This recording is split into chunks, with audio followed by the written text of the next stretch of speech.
Samurai Success Community, welcome back to the Scroll. As always, I'm here accompanied by our CEO, David Olcott. How are you, sir? Miss Ryan, how are you, sir? Always good to see you.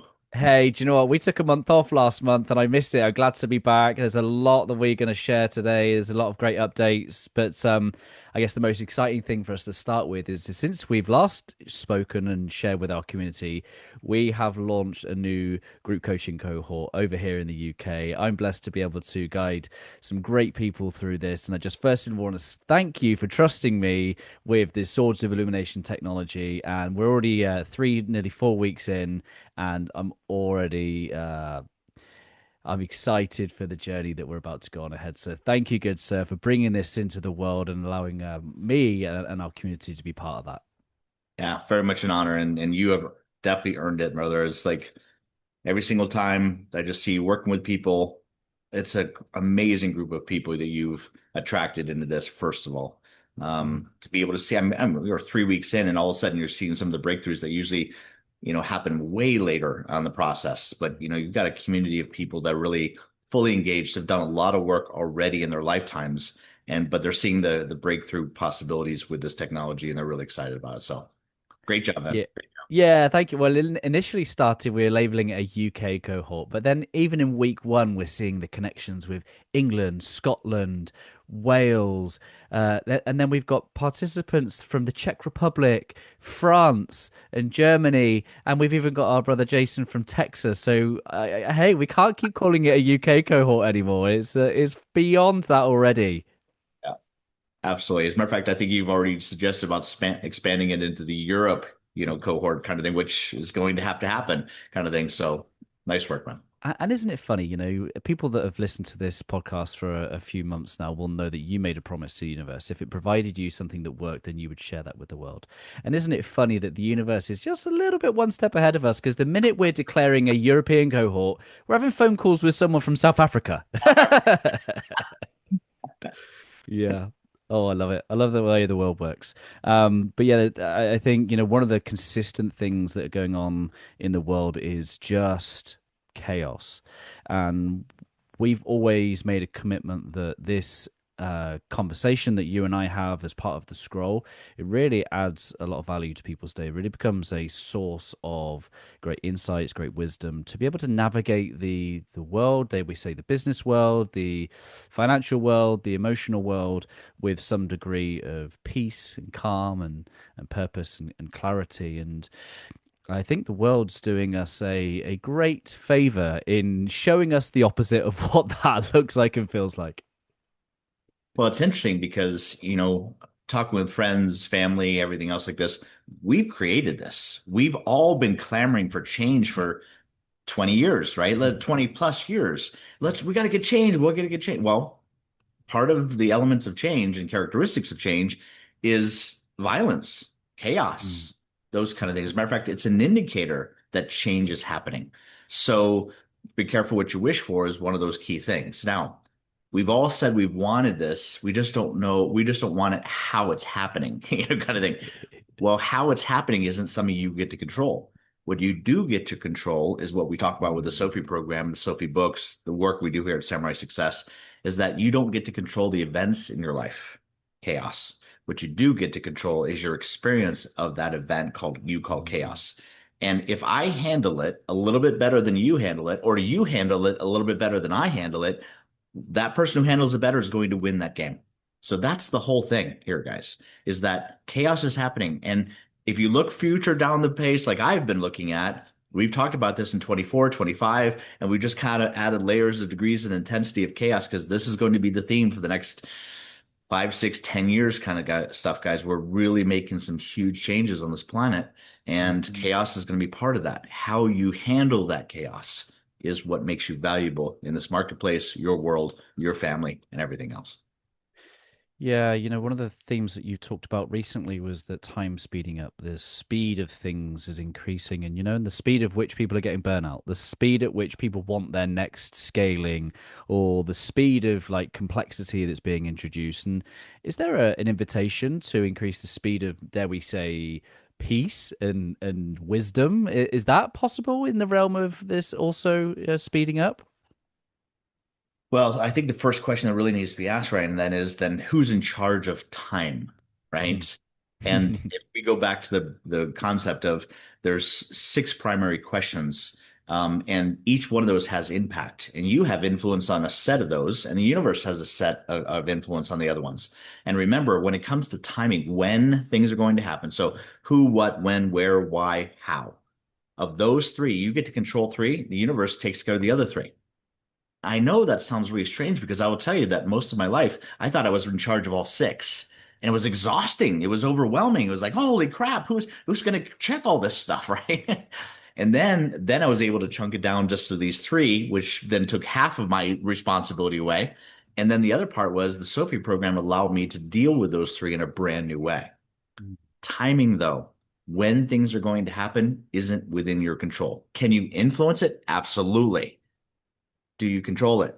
No, that is an event cycle. It's part of the universal's mechanism of when things happen. Who are going to be in your life? You don't get to control that either. This is Mm. part of the larger fabric of the social consciousness that are bringing events called people into our lives, and these people are here to help us experience that which we say we are. And Mm. then really the big one that really was the big breakthrough for me is I thought I had to figure out how to do all this stuff, like how to Mm. create this solution, how to create this answer. And now that I know it from a world of pure potentiality, all hows already exists. Yeah. My job is just to be able to get the hell out of my way, literally, and tap into that source of that which already Mm. exists and just simply bring it forth based upon the subject I'm talking about.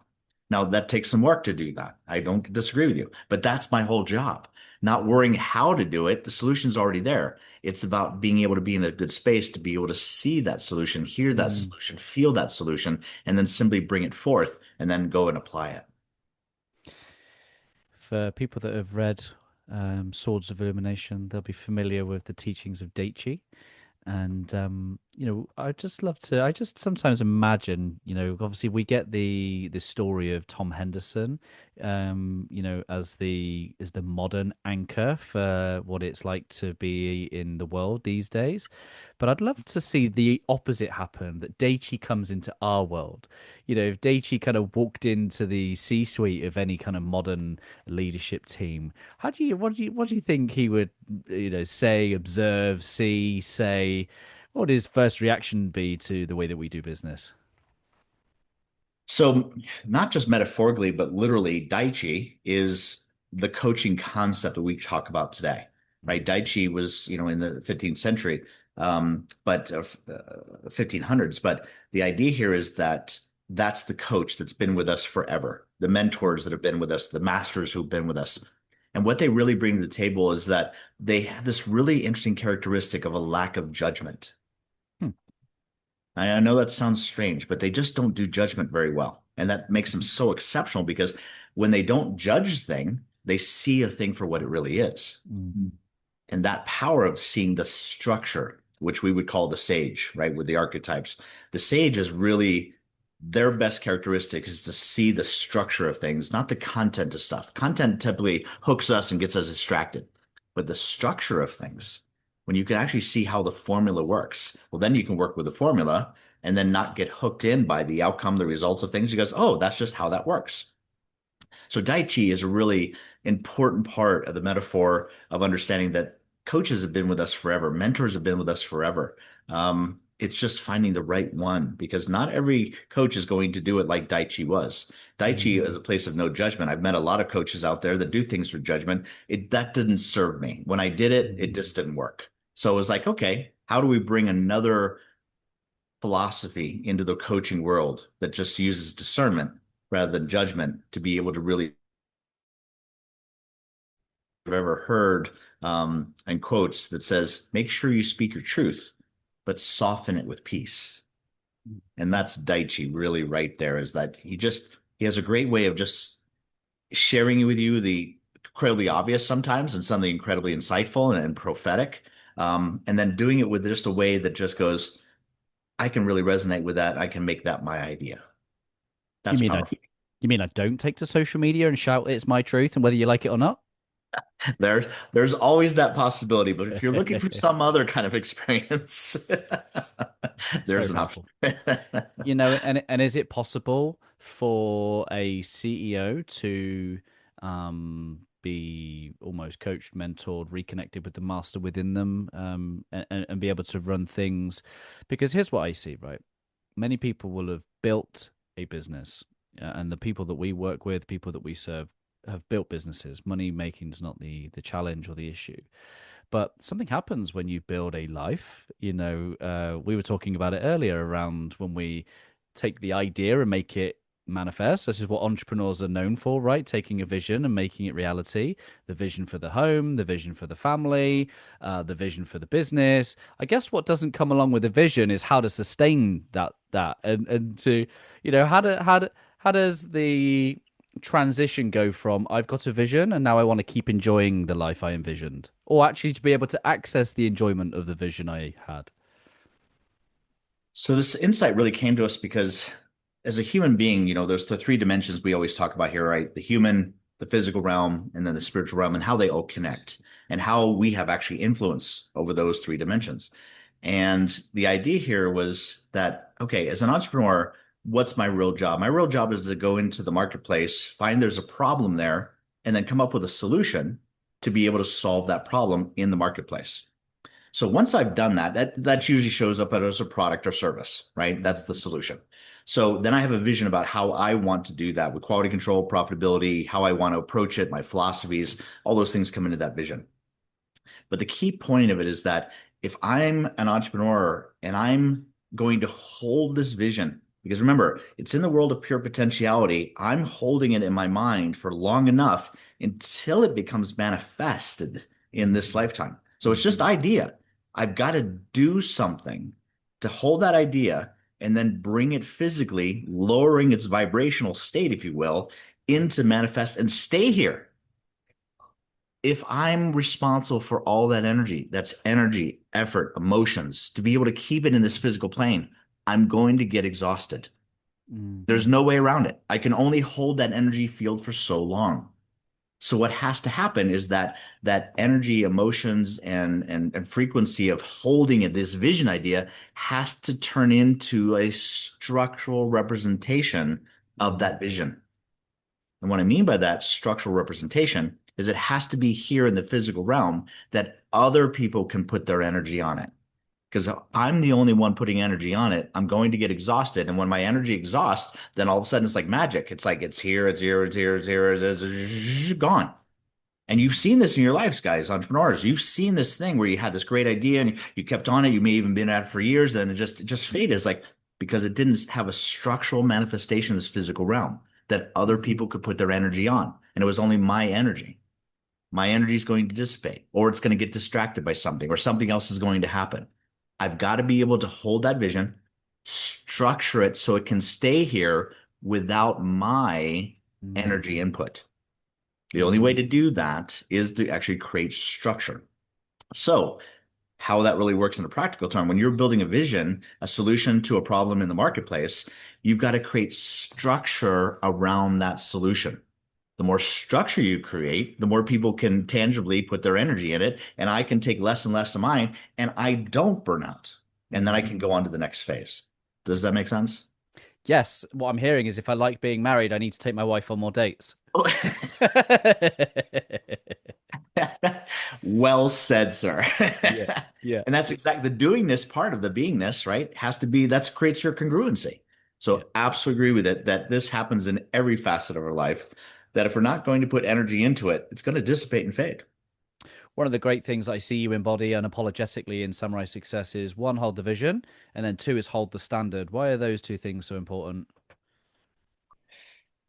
Another word for standard is what that structure is going to look like, right? So, interestingly enough, we've used this word integrity a lot in our society as a value system. Integrity is a really important word, but let's really define it from a not from a moral way, but from an architectural way, Mm. a structural way.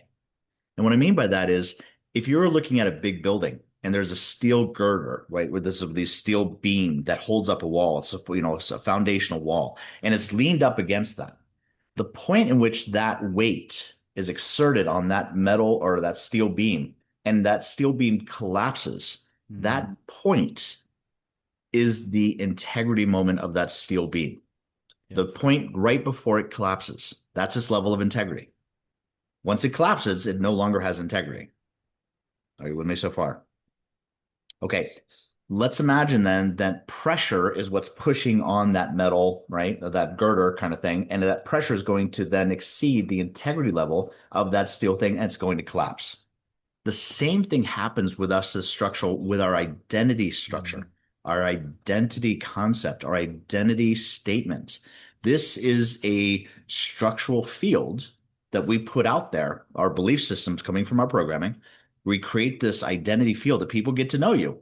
And when you don't do that thing that people get to know you, they're surprised. Well, that's not you. And so you are doing this stuff naturally. But the point in which pressure can be exuded upon you and you then move away from who you are or forget who you are and behave Mm. differently is your point of integrity. So, this whole idea of being able to really build the structure around your identity, which then helps you Mm. with your vision and every other aspect of your life, including dates with your wife, this is an important part of this. Is because I can make a date with my wife. I say I'm going to do it, but then I let something else in my work go, no, no, I need to make that. Well, then that's your end of your integrity because you've now Mm. not followed through with who you know you are, what you said you were going to do, and you've made something else more important. So it's an interesting cycle to be able to watch that happen. And you said earlier about the relationship between the people, the physical and the spiritual. So when I'm incongruent, what loving thing does the universe provide me? So the feedback loop, yes. So when I'm out of integrity, what usually happens is that there's a trigger event that happens where someone gives me some feedback, something gives me some feedback, and it makes me feel a certain way.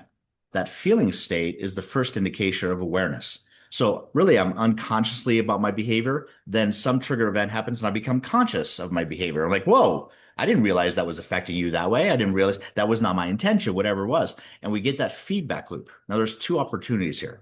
One is that we're going to justify and rationalize why that behavior serves who you are, or why the other person should be hearing it that way, or maybe not hearing it that way. And we rationalize that behavior and we go right back to the unconscious behavior and we continue the behavior.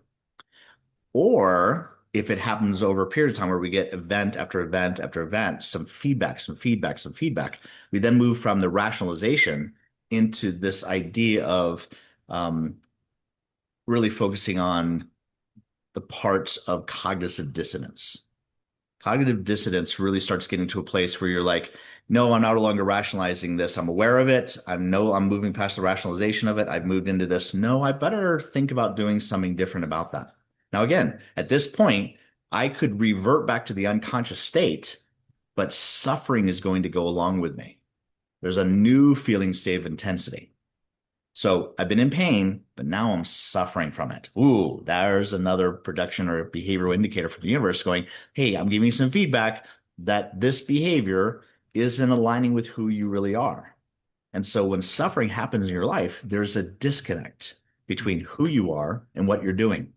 So if you took that as an alarm clock, suffering as an alarm clock, as opposed to something painful or ugly or bad, just as an alarm clock to indicate to yourself that, hey, something is incongruent with who I say I am and what I'm Mhm. doing. And that's going to create a very different result than I'm after. So in an interesting way, suffering can be a great ally if you let it. Many use suffering as a badge of honor, Mm. Yeah. particularly in the business world. What's your take? What's your invitation to reframe that meaning? Suffering equals badge of honor. It's so funny you say it that way because I've actually met people that part of being part of their club is a membership card of suffering. You have to suffer. And if you don't suffer enough, believe me, they will help you suffer so that you can get into their club.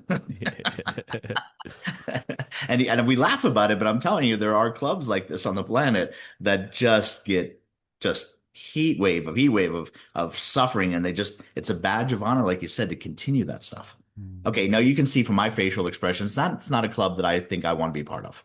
But I will tell you that they're a necessary part of this thing because they create contrasts. They do that thing, so I don't have to. So I'm very thankful for that, even though I'm smirking the way I am. But be clear, I'm not here to eliminate that club. That club needs to exist so that I can. Yes. Yes. I think some of the journey that I've been on with you is I think if I reflect on my own kind of badge of honor, I would say I was really good at handling the chaos, right? Great at going into the unknown, great at going into the chaos.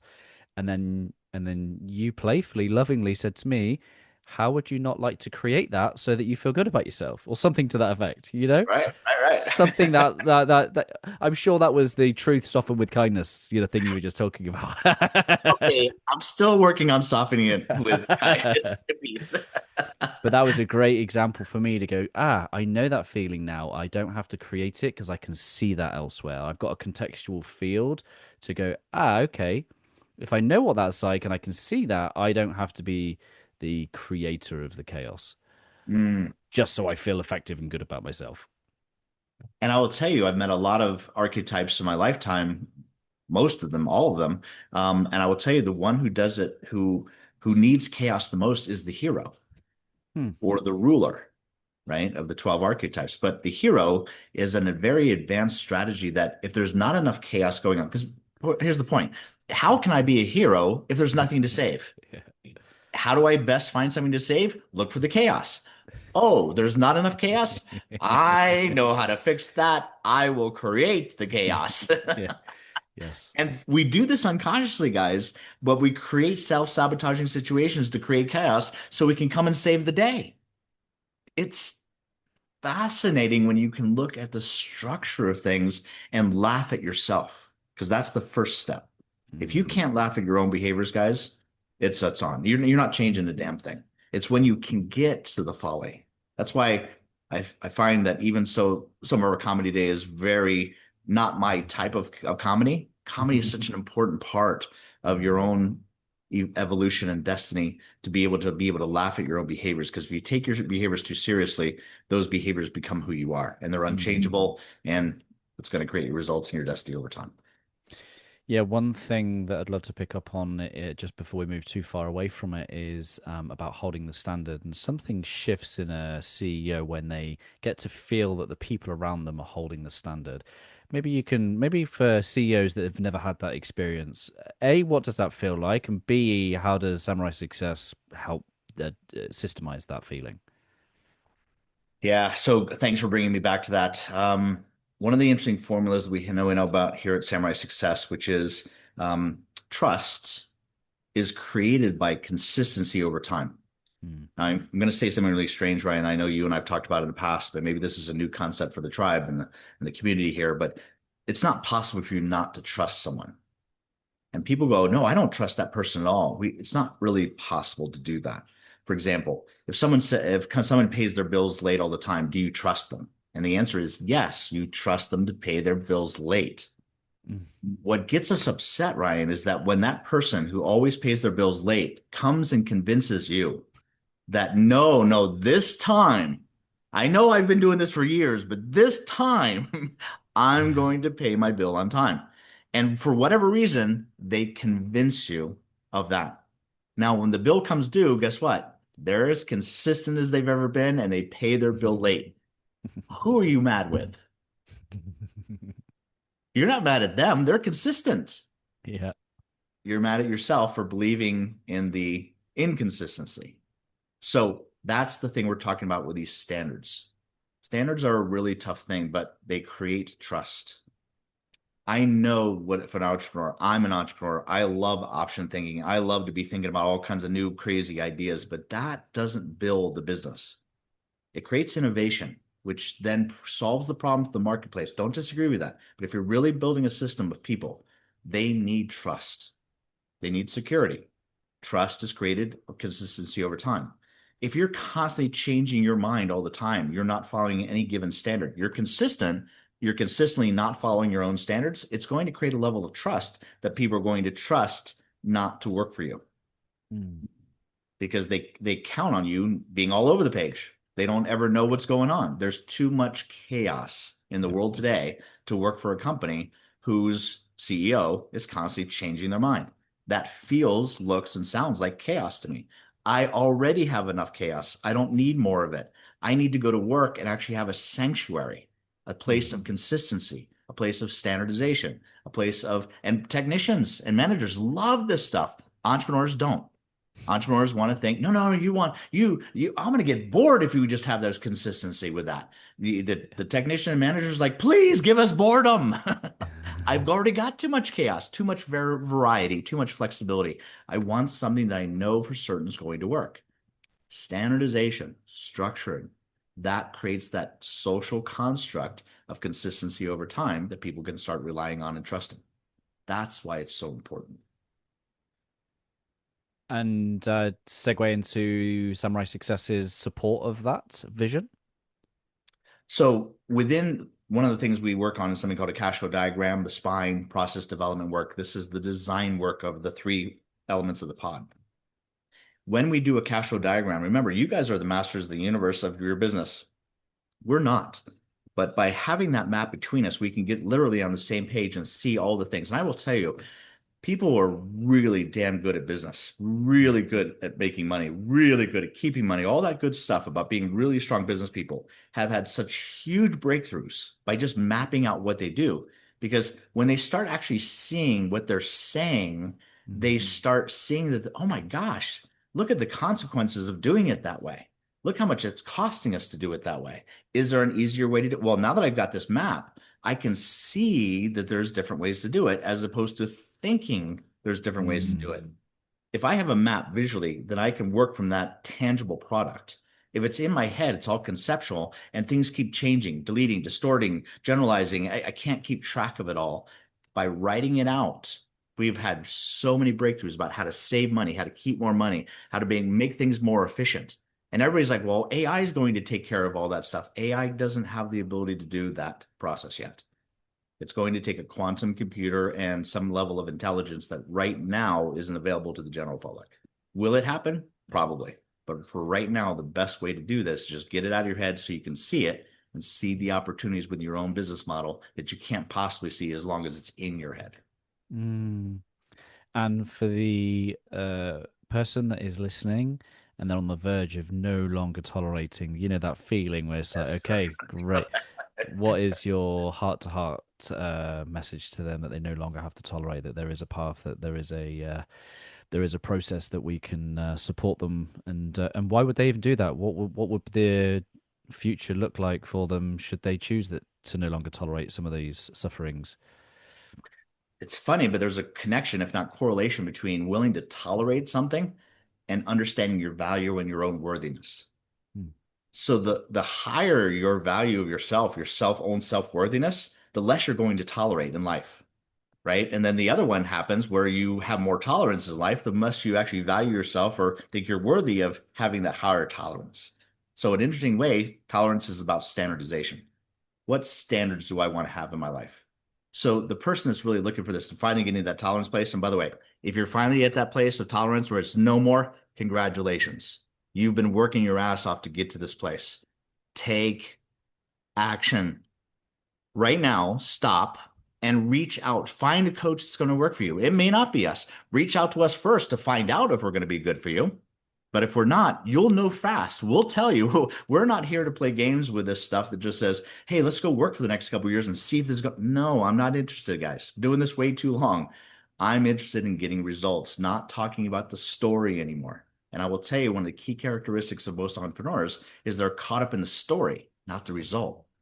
Here at Samurai Success, we got to change that. We change that within companies because once you start getting the results, the story then becomes a lot less important. Love that. We have a couple of spaces for business clients. So make sure you click the link below, go out and take the assessments. We have an assessment on the website, which is all about understanding. We have a P Cube strategy, which is looking at the people aspect of your business, the processes, and then the profits. And this assessment take you 3 minutes, and it will diagnose exactly where you are, exactly where your pinch points are, and how Samurai Success can be of service to you.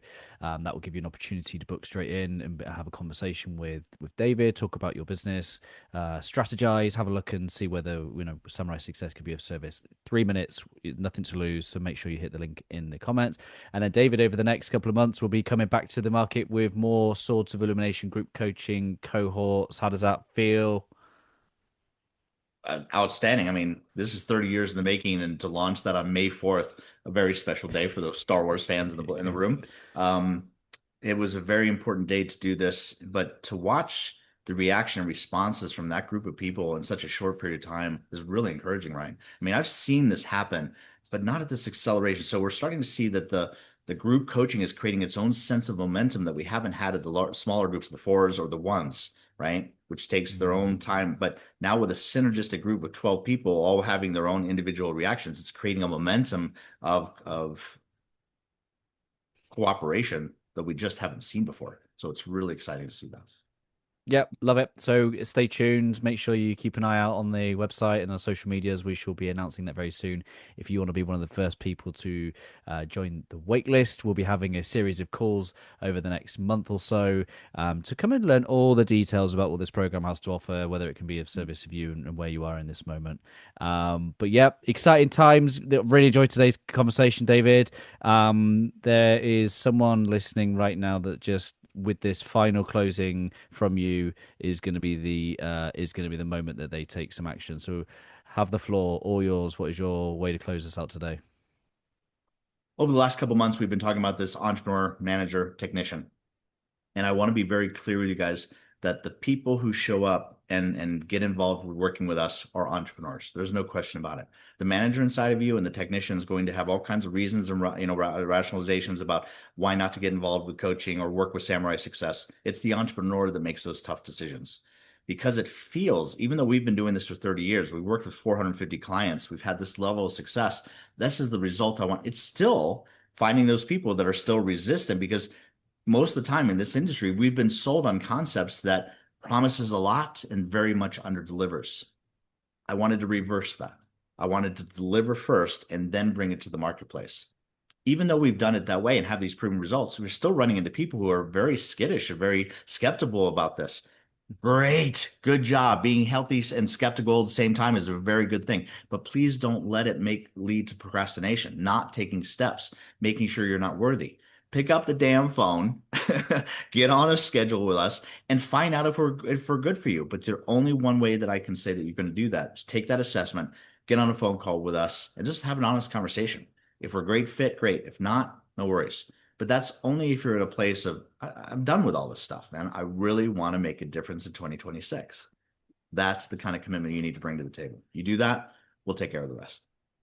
Love it, David. Thank you for your time as always. And Samurai Success community, thank you for making it to the end. If you have not already, make sure you subscribe, make sure you like, and please do share this with someone that you know would really value from hearing it. Until next time, see you next time, David. You're right.